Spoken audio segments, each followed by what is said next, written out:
So we are in part 3 of what do happy couples know? And so the question is, what do happy couples know? And here's what happy couples know. That over time, and sometimes initially, but oftentimes eventually, that our hopes, dreams, and desires become expectations. And they become expectations when we take our hopes, dreams, and desires, which seem so light and so happy and so tangible and so easily fulfilled, and we hand them to somebody else, and it feels like that.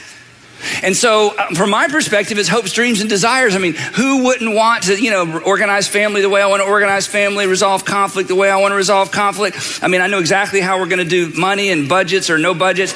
I know how many kids we're going to have and when we're going to have them. I know I'm going to get to keep my car and you're going to drive whatever, and I know where we'll live. And so we all come into our relationships with hopes, dreams, and desires. And from our perspective, that's what they are. But from the perspective of the person on the other side of me, or the other side of you, or the other side of Sandra, it begins to feel like and look like expectations. And then what was meant to be enjoyable becomes transactional.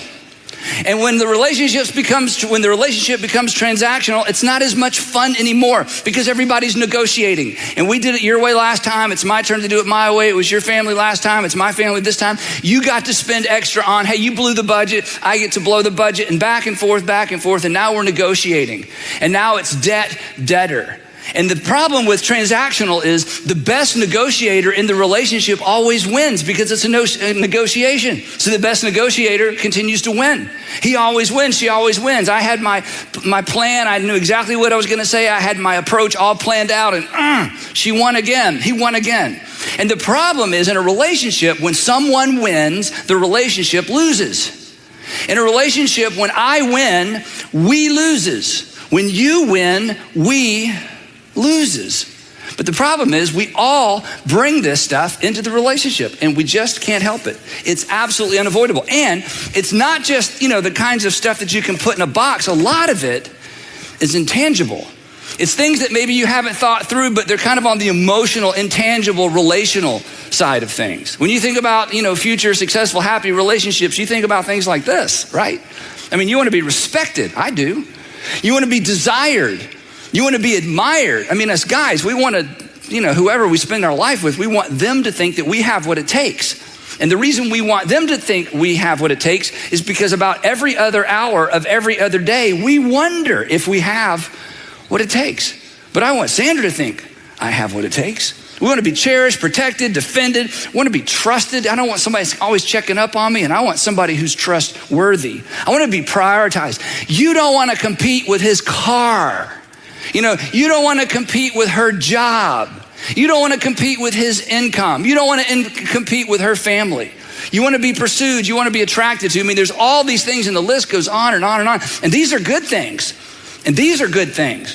In fact, some of these things I think are a reflection of the image of God in us. So this isn't a good, bad thing. This is just a thing. But the question is, what do we do? And how do we handle this? This is just an ongoing relational dynamic. So last week we said, and the week before that as well, we said that happy couples know that in order to keep hopes, dreams, and desires, to keep them from feeling like expectations, you have to make a decision.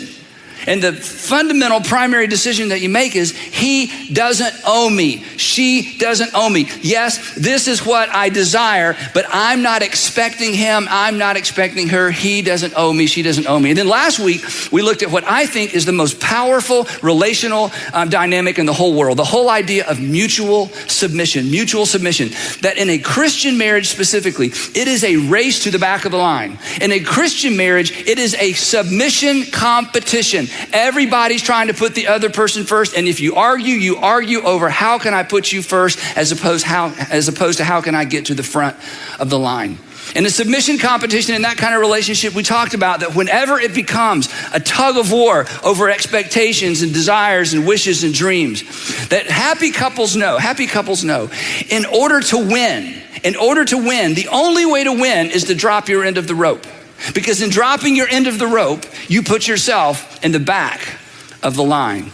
But it's scary to go first. But happy couples know that you have to go first in order to be last, in order to win in the relationship.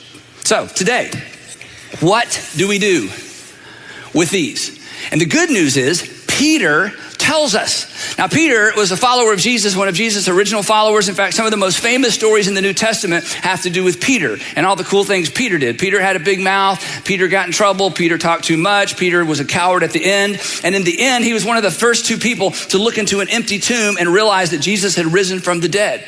Now, Peter is somebody we should listen to not only because he spent 3 or so years listening to Jesus. And by the way, everything Jesus taught doesn't show up in the Gospels. The Gospel writer John said, hey, if I had written everything down Jesus said, it would take up all the books in the world. So Jesus taught so much and about so many things, and Peter was there for all of it. And then after Jesus left the earth, Peter went on to help other people become Christians and to teach what Jesus taught.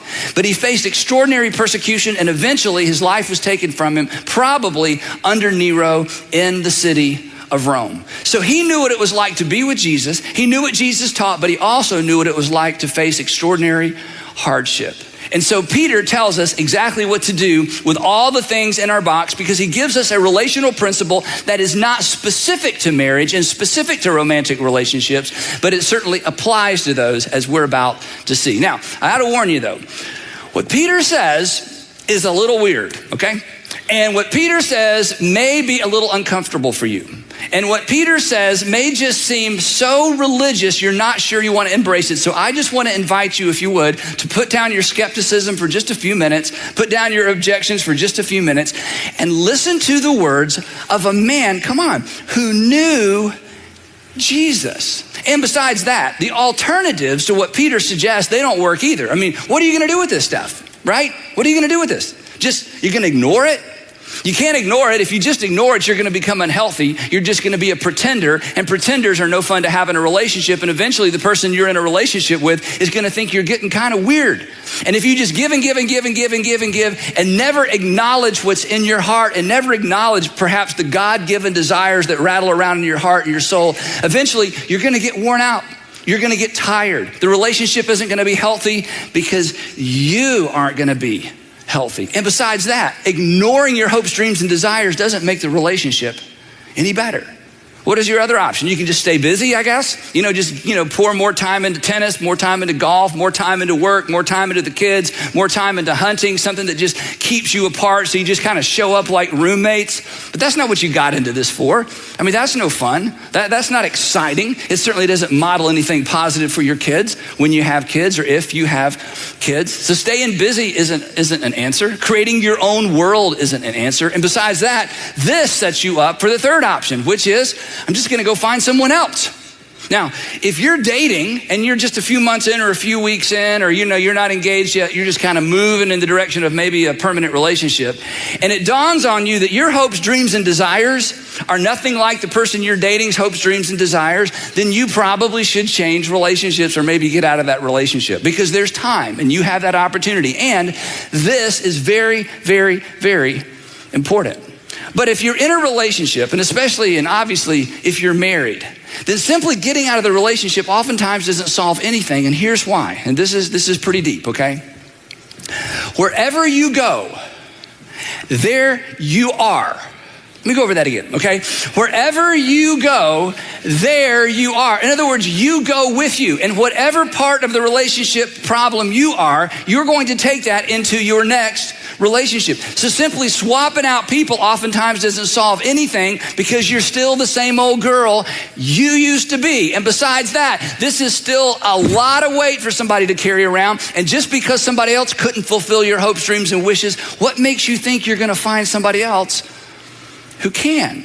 Besides that, when you meet this other person, and you know this, but sometimes it's just good to hear somebody tell you. When you meet this other person, if you're married and you meet somebody else, or you're engaged, it's like, I met this other person, or you're in a committed relationship and you meet this other person. Let me tell you about the other person. I've met them, okay?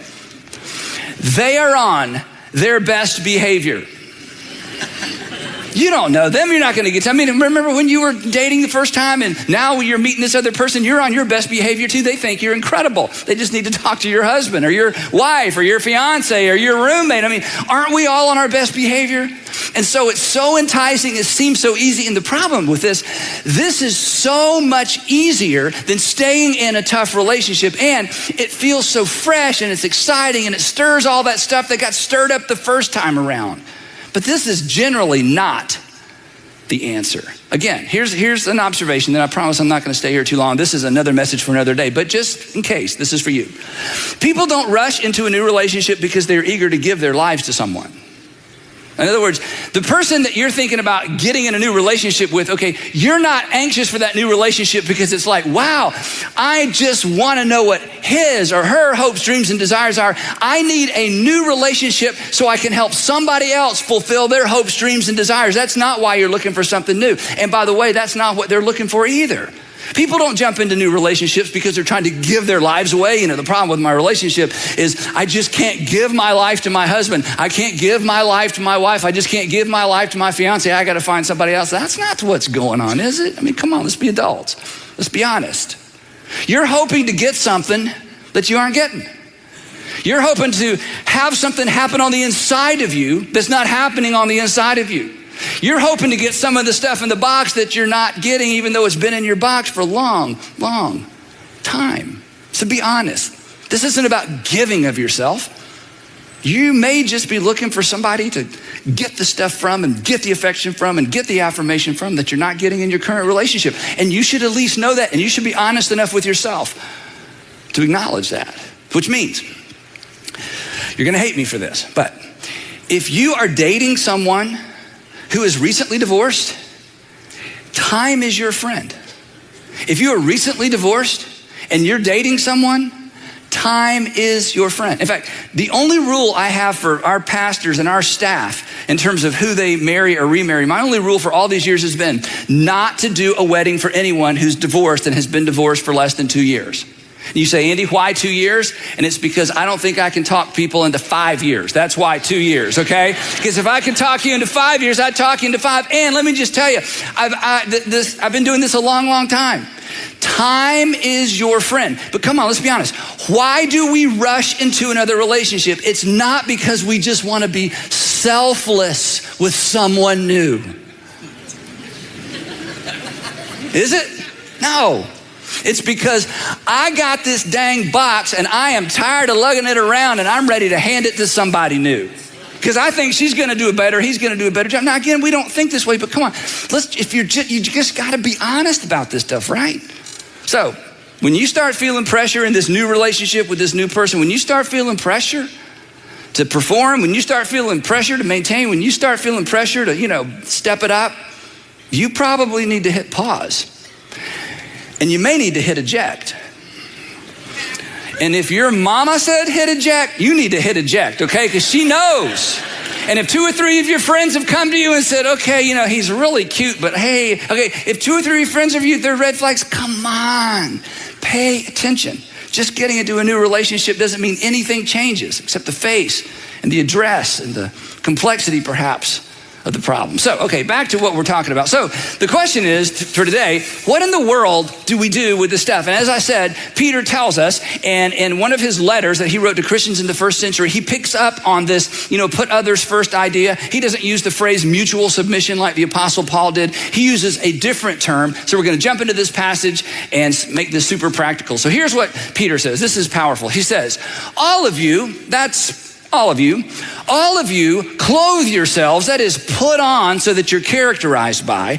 All of you clothe yourself with humility toward one another. It's a general relationship principle that we're going to apply to romantic relationships in just a minute. In other words, clothe yourself with humility. That means go small. That means go others first. That means go to the back of the line. That means at every relationship iteration, at every point of decision, at every transition, anytime there's a potential conflict, here's what you're supposed to do. You should ask yourself, what would a humble person do? So we're going to practice that because most of us have never asked that question before, right? What would a humble person do? And you say, well, Andy, I'm not really humble. I know. That's why we're asking this question. And you don't have to be humble, but you should at least know what a humble person does, because in just a minute, Peter's going to tell us why he says that. And when he tells us why, you might get interested. So I would like for all of us, and if you're at home alone, this is going to be weird. It's going to be weirder if there are other people in the room, but I would like for all of us to say out loud, because this is a powerful and compelling question. I want us to all ask the question, what would a humble person do? Ready? Here we go. What would a humble person do? You don't have to do it. You should at least ask the question. You should at least pause and ask the question, okay, if I were humble, what would a humble person do? Now, let me tell you a little secret about humility. If you start doing what a humble person does, you'll be humble.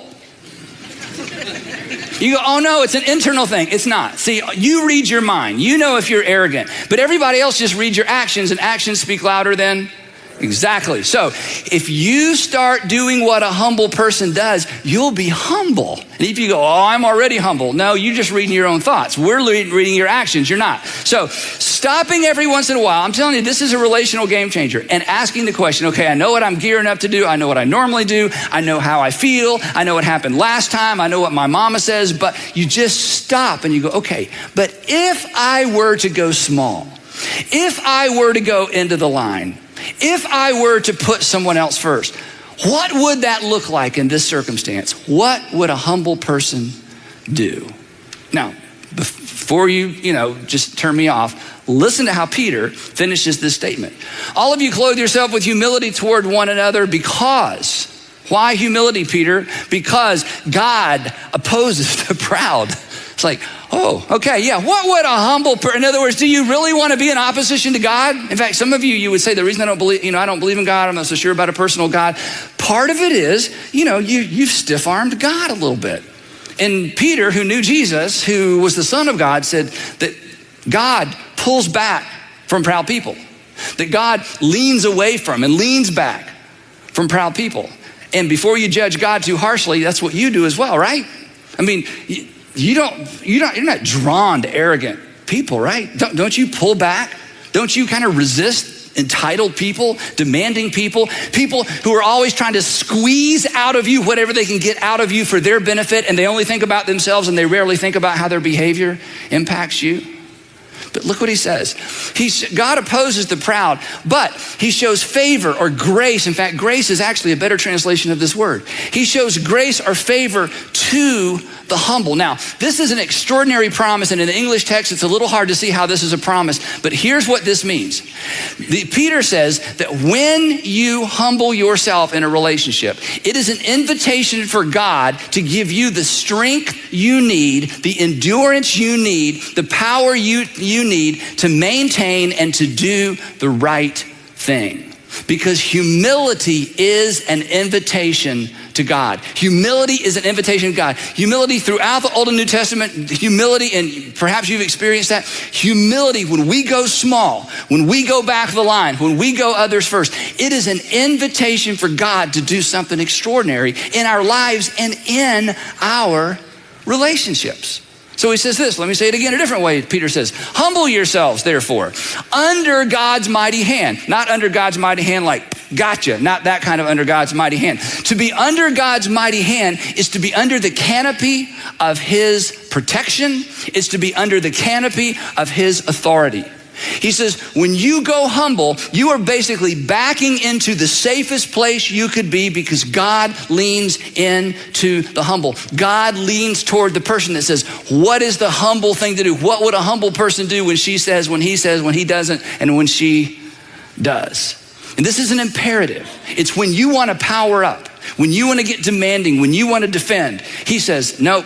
Ask what would a humble person do, and then you just do that. And not only are you under God's mighty hand, he's about to say you're also in God's mighty hand. So it's not only under authority, it's not only under protection, it's in a place where when God is ready, he can do something extraordinary for you. And that brings us to this second promise. That, or the purpose, or the result, that he may lift you up because you're in his mighty hand. God, I've done the humble thing. I've done the submissive thing. I've done the others first thing. I've placed myself in your mighty hand. And God says, and when the time comes, when the time is right, you've put yourself in a position to where I can lift you up. Now, you hear all that and you think, okay, You're the preacher. I'm sure that makes perfect sense to you. I have no idea what you're talking about. Okay, I didn't even think God had hands. In fact, I read somewhere in the Bible where he had wings. So does he have wings or does he have hands? Okay, is God an eagle? Is God a lion? Is God what? God's mighty hand, like I'm supposed to go home and say, God, give me a hand. What does this even mean? So I think when Peter was writing this made perfect sense to him because of the context and culture he was in. I think he's writing this and he realizes, okay, this is probably way over everybody's head. So I need to give him some handles. I need to explain exactly what I'm talking about. What does it mean to go humble? What does it mean to put others first in this context? What does it mean to rest under God's mighty hand place? What does that look like? So Peter gets really, really practical. Now, a few weeks ago, Clay Scroggins preached on this very same passage in a different context and gave us an incredible, incredible visual. Some of you might remember that. So we're going to look at what Peter says within the context now of relationships, personal, romantic relationships. And here's what Peter says. This is incredible. He says, I'm inviting you because I spent time with Jesus. And so speaking on behalf of Jesus, the Son of God, he says, I'm inviting you. Check this out. He says, cast all your anxiety, all your frustrations, all your she said, he said, I always thought it was going to be, I always dreamed it would be, they promised. Cast all of your anxiety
on him.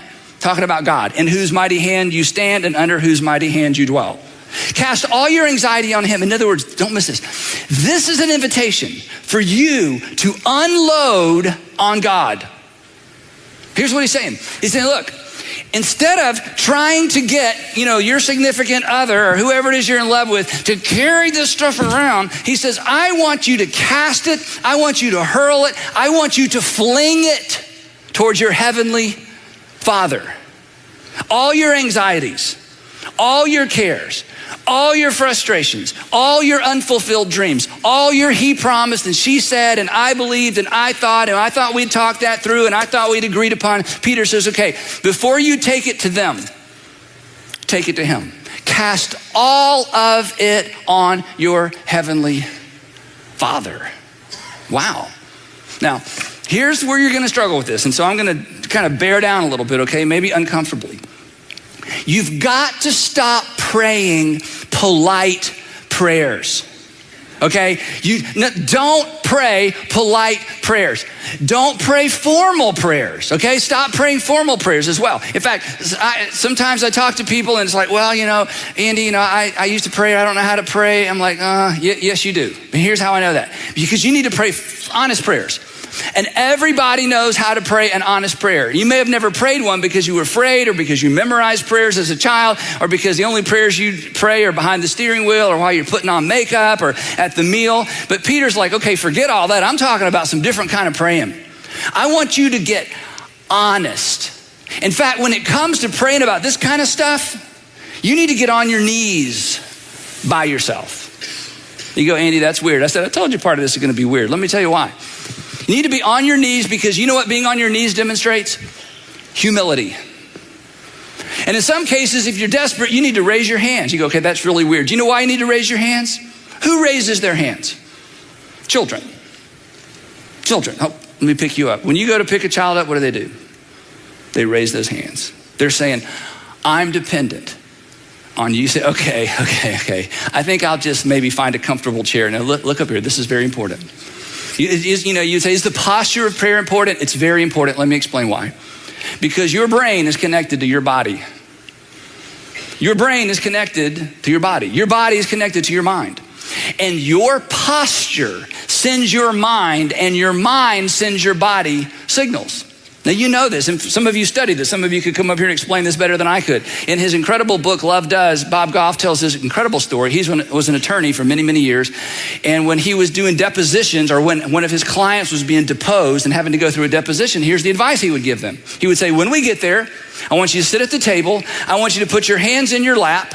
I want you to rest your arms on your knees. And I want you to open your hands and do not close your hands. Because it is virtually impossible to be defensive with your hands open. What happens to your hands when you start getting defensive? What do? They start going like this. You just try this at home. In fact, some of you, you're going to get home and you're going to notice everybody sitting around the table and it's like trying to eat like this because, I'm not getting defensive. There's something, I'm telling you, there's something about your posture. And when you decide, I'm going to get in the habit of casting all my hopes and dreams and desires on my Father in heaven, you should be in a posture of prayer that signifies submission. And if it's a tough season in that relationship, you may need to lift your arms because your lifting of your arms is a sign of desperation. In other words, here's what Peter's saying. He's saying, look, you're going to take all this energy somewhere.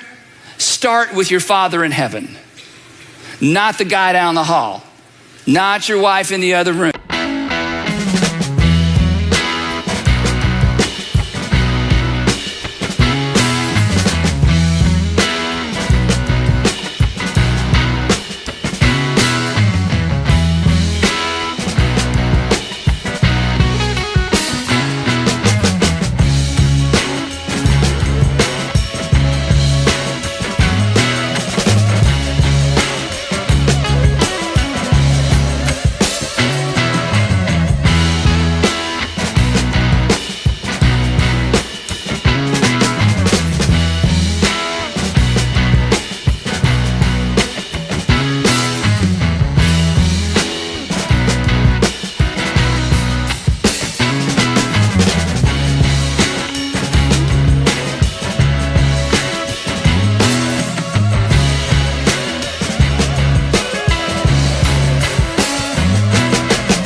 Don't wait for that garage door to open and get ready to unload your hopes, dreams, and desires. You start with your Father in heaven and you pray this out loud. I told you this is going to be weird, but let me just tell you something.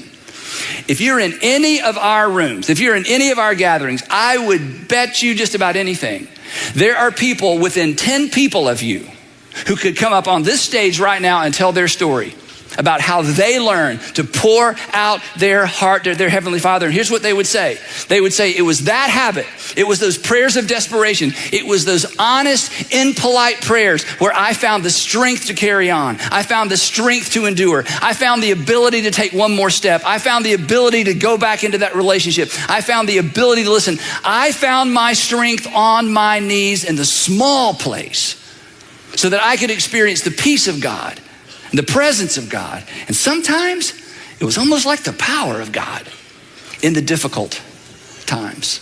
Now, Peter didn't make this whole cast your cares on the Lord thing up. He actually lifted this from one of David's Psalms written hundreds of years earlier. So because I know some of you have never prayed honest prayers, again, you say, well, I don't know how to pray. You do know how to pray. You just haven't done it like this. Because if you've ever been mad, you know how to pray. If you've ever lost your temper, you know how to pray. If you've ever told someone off, you know how to pray. That's part of what praying is.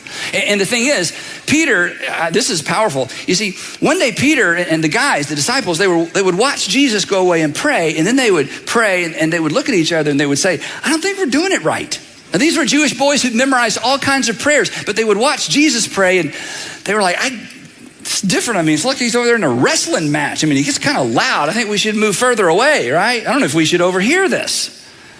And so one day they went to Jesus. This was their praying and his praying were so different. One day they went to Jesus. You remember this maybe if you grew up in church, and they said, Jesus, teach us to pray, which means we've been praying. We don't pray like you. We don't think we're doing it right. So all these years later, Peter says, okay, I learned a few things about prayer.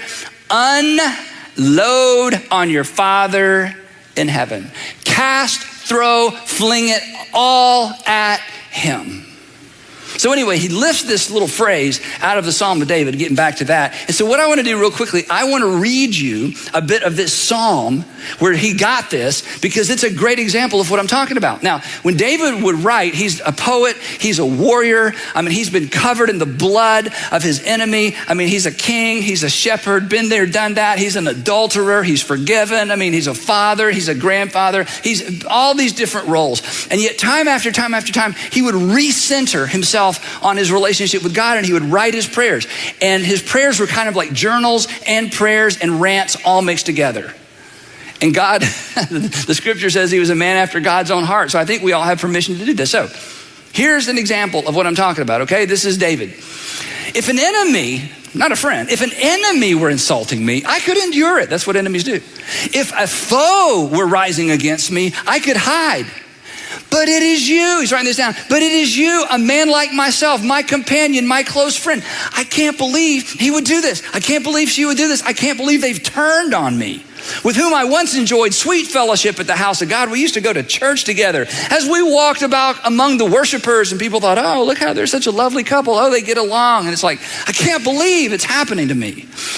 Check this out. Let death, be honest, Dave, let death take my enemies by surprise. Let them go down alive to the realm of the dead, for evil finds lodging among them.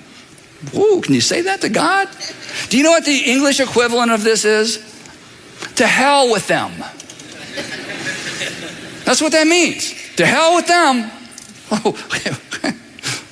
Oh, okay.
he keeps going. As for me, I call to God and the Lord saves me. Now check this out. Okay, this is so powerful.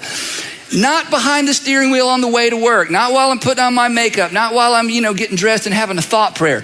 Evening, morning, and noon, evening, morning, and noon, evening, morning, and noon, I cry out in distress and he hears my thoughts. He hears my voice. David's saying, sometimes I'm so desperate and frustrated, I pray 3 times a day and I pray loud, and they are not polite prayers. Wow. And as a result, he rescues me. He rescues me unharmed from the battle waged against me. It's like a war, he says. Even though many oppose me, I love this, God who is enthroned, he lifts his eyes off of his circumstances, off these relationships.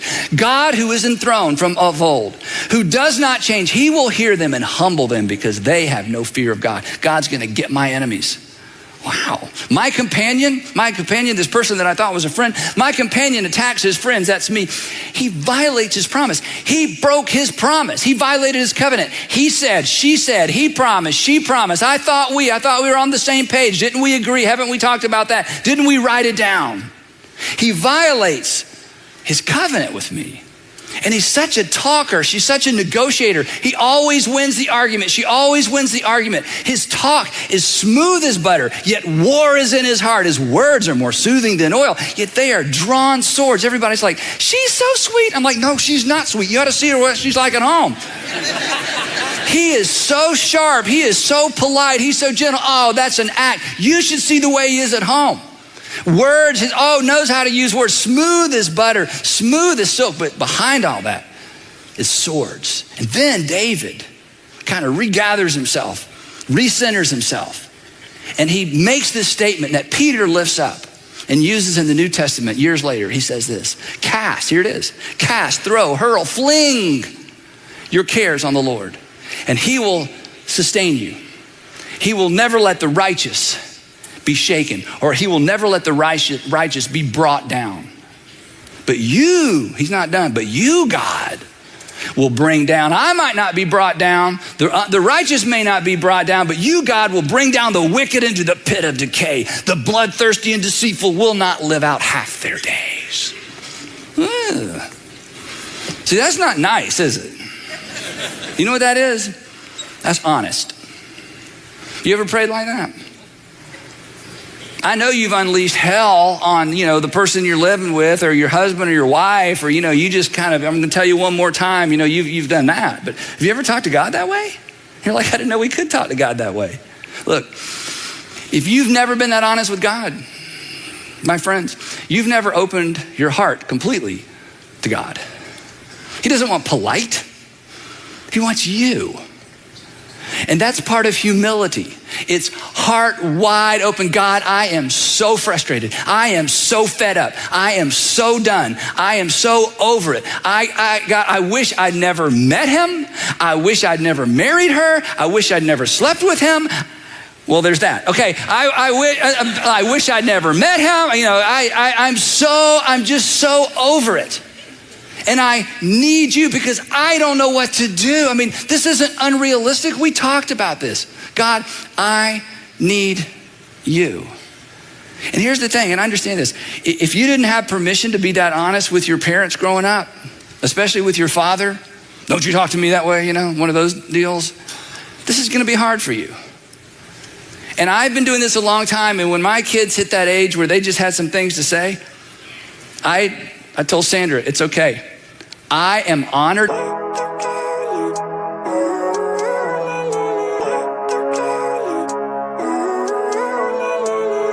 Living life every day, late at night, not okay.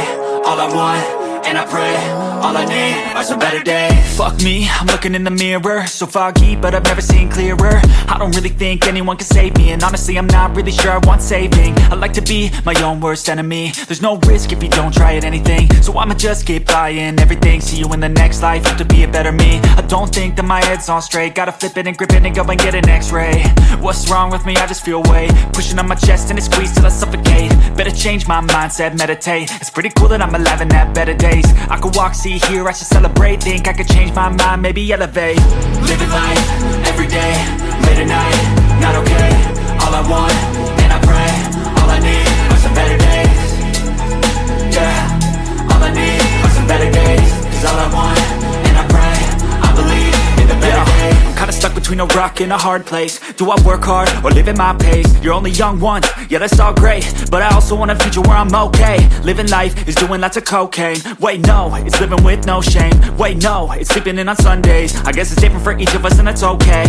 Well I just wanna be happy, how to get there? Glad that you asked me.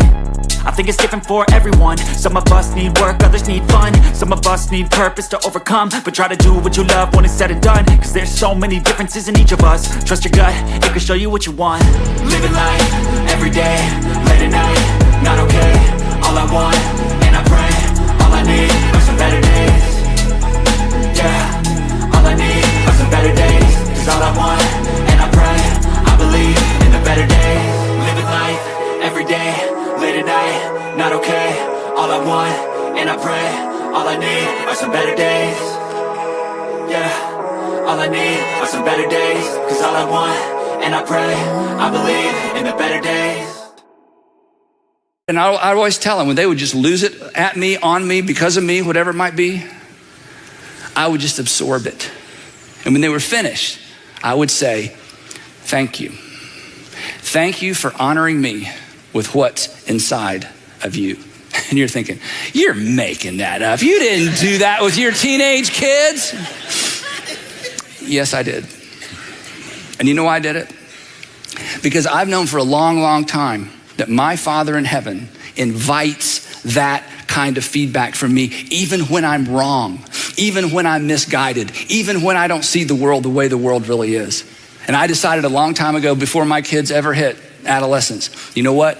I would rather them bring it to me fearlessly than to shut it down and let all that energy go somewhere else. But here's the best part of all. This is so powerful. And if you've been away from church for a long time, or you've been out of church for a long time, or you're skeptical, I get that. If I were you, I would be as skeptical as you are. If I went to school where you went to school, I'm sure I'd have the same, thoughts and doubts. And if I was raised the way you were, I'm not critical at all. I mean, we are where we are because of things in most cases we had no control over. I get that. But if you're the least bit open, this next part, this is gold. This is so powerful. He says, cast your anxiety on him. Why? Because he cares for you. That's why. The reason you can bring it, the reason he's not offended, the reason he's not going to shut you down, the reason he's not going to be like, whoa, we don't use that kind of language, is because he cares for you. Listen, if it's important to you, it is important to your Father in heaven. That's how good fathers are, right? If it's important to you, it is important to your Father in heaven because you are important to your Father in heaven. And Peter saw this in Jesus. I mean, come on, Peter really saw it. Because there at the end, Peter was exactly like the friend in David's psalm. He spent 3 years with Jesus and saw it all, did it all, walked on water, did the whole deal. And at the end, he betrayed his friend. And in the end, Jesus took him back. He didn't just take him back. He put him in charge of the whole enterprise. Peter knew God can handle it. God can take it. You are invited to bring it. Again, you're gonna unload this somewhere. Your Heavenly Father says, start with me. Start with me. Get on your knees every day and just give me your list. Give me your box. Give me your expectations. Give me your disappointment. Give me your heartbreak. Give me all the things he or she promised or the things that aren't working out. I'm telling you, bring them to me every single day because that is an expression of humility. And humility is an invitation for God to do something remarkable. But I gotta warn you, the first remarkable thing God does will not be in the person down the hall. The first remarkable thing God does, if you do this, will be in you. In fact, you'll begin to see this box differently. You'll begin to see some of the things in this box differently. Chances are you'll take some things out of the box. You may discover that you've been trying to squeeze something out of your husband or your wife or fiance that was never in them to give in the first place, and that they weren't created to give you in the first place. And you may discover that you both really hope for and dream of and wish for the very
Same thing. But that transformation will never happen as long as you're taking it to them first.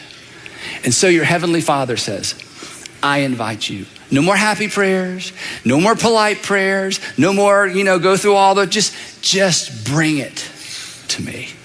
You see, happy couples know Happy couples know that hopes, wishes, and dreams, and hopes, dreams, and desires quickly become expectations. And happy couples know that they just have to decide the other person doesn't owe me anything. Happy couples know that it's a submission competition, that it is a race to the back of the line.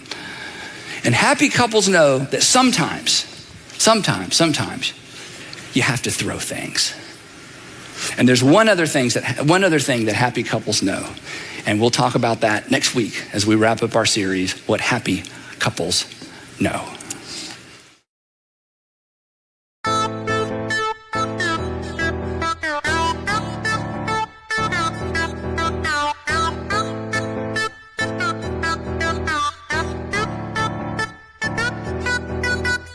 Hey, pretty baby in the high heel on. You give me favor, I life never ever know. You are sure to put us up. Love life. I like the fruit up. Your walk, your talk, your dress. I feel so favor from my little crowd. You freak you. I'll be my car, and we in the town.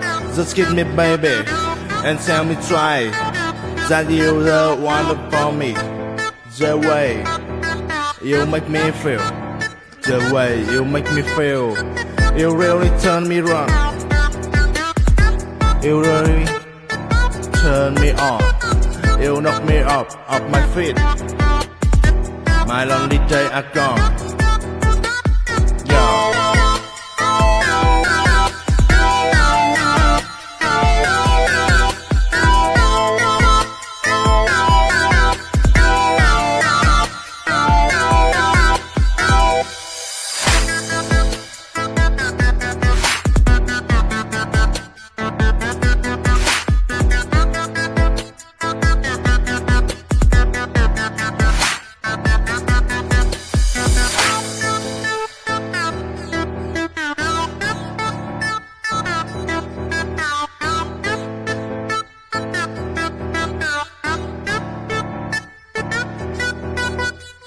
Hey, pretty baby in the high heel on.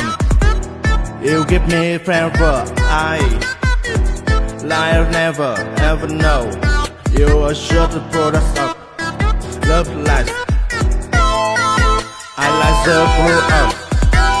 Your walk, your talk, your dress. I feel so favor from my little crowd. You freak you.